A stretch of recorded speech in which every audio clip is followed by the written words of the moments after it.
예, 안녕하십니까. 오전 현안 말씀드리겠습니다. 먼저 월드컵에 대해서 말씀드리겠습니다. 강호 러시아를 맞아 열심히 잘 싸운 태극 전사들에게 국민과 함께 격려의 박수를 보내드립니다.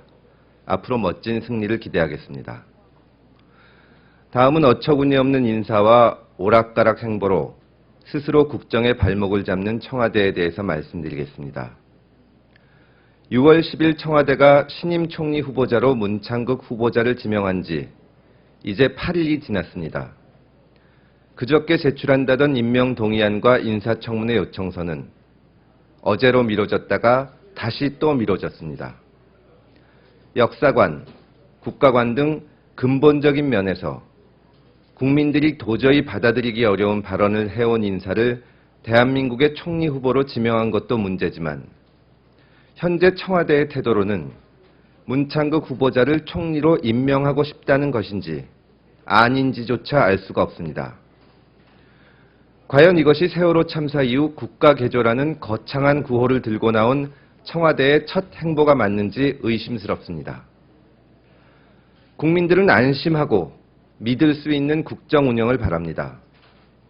더 이상 국민들을 헷갈리고 불안하게 하지 말기를 바랍니다. 비정상의 정상화, 적폐척결 등 말만 앞세우지 말고 청와대부터 비정상적인 국정 운영을 하거나 적폐를 쌓아나가는 행보는 그만두기를 바랍니다. 다음은 김명수 교육부 장관 후보자의 내정을 철회하라는 말씀을 드리겠습니다.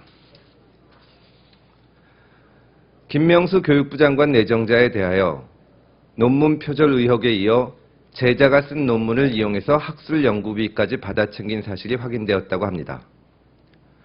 매년 검찰과 경찰은 허위 자료를 제출하고 국가나 지방자치단체 등으로부터 보조금을 받아간 사람들을 단속해서 사기죄로 처벌합니다.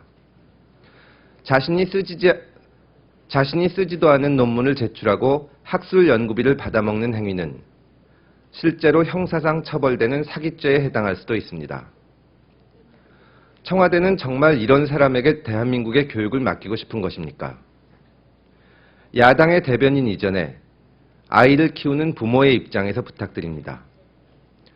존경받을 만한 분을 지명하지는 못하더라도 제발 아이들에게 저 사람처럼 되어서는 안 된다고 말해야 되는 사람을 교육의 수장으로 앉히지는 말아주시기를 바랍니다. 김기춘 청와대 비서실장은 인사참사에 책임을 지고 물러나야 합니다. 문창극 국무총리 후보자나 김명수 교육부 장관 내정자 같은 분들은 청와대가 지명을 했다는 사실 자체가 부끄러운 인사들입니다.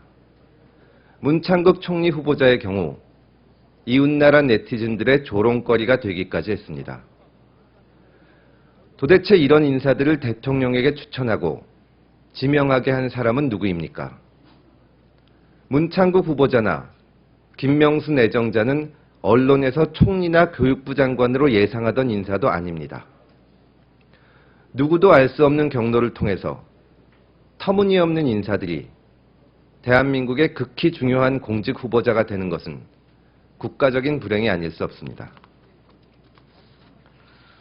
청와대 인사위원장인 김기춘 비서실장은 어떤 경로로 어떻게 해서 이런 분들이 공직 후보자가 되었는지, 또한 언론에서도 어렵지 않게 검증이 되는 문제점들이 어떻게 미리 발견되지 않았는지, 혹시 국민들이 알지 못하는 부당한 영향력이 있었던 것은 아닌지 소상히 밝히고 책임을 져야 합니다. 솔직히 말씀드리면 문창극 후보자에 대한 청문회가 아니라 청와대 인사위원장인 김기춘 비서실장에 대한 청문회를 열자고 주장하고 싶습니다. 다음은 신임 당직자 임명에 대해서 말씀드리겠습니다.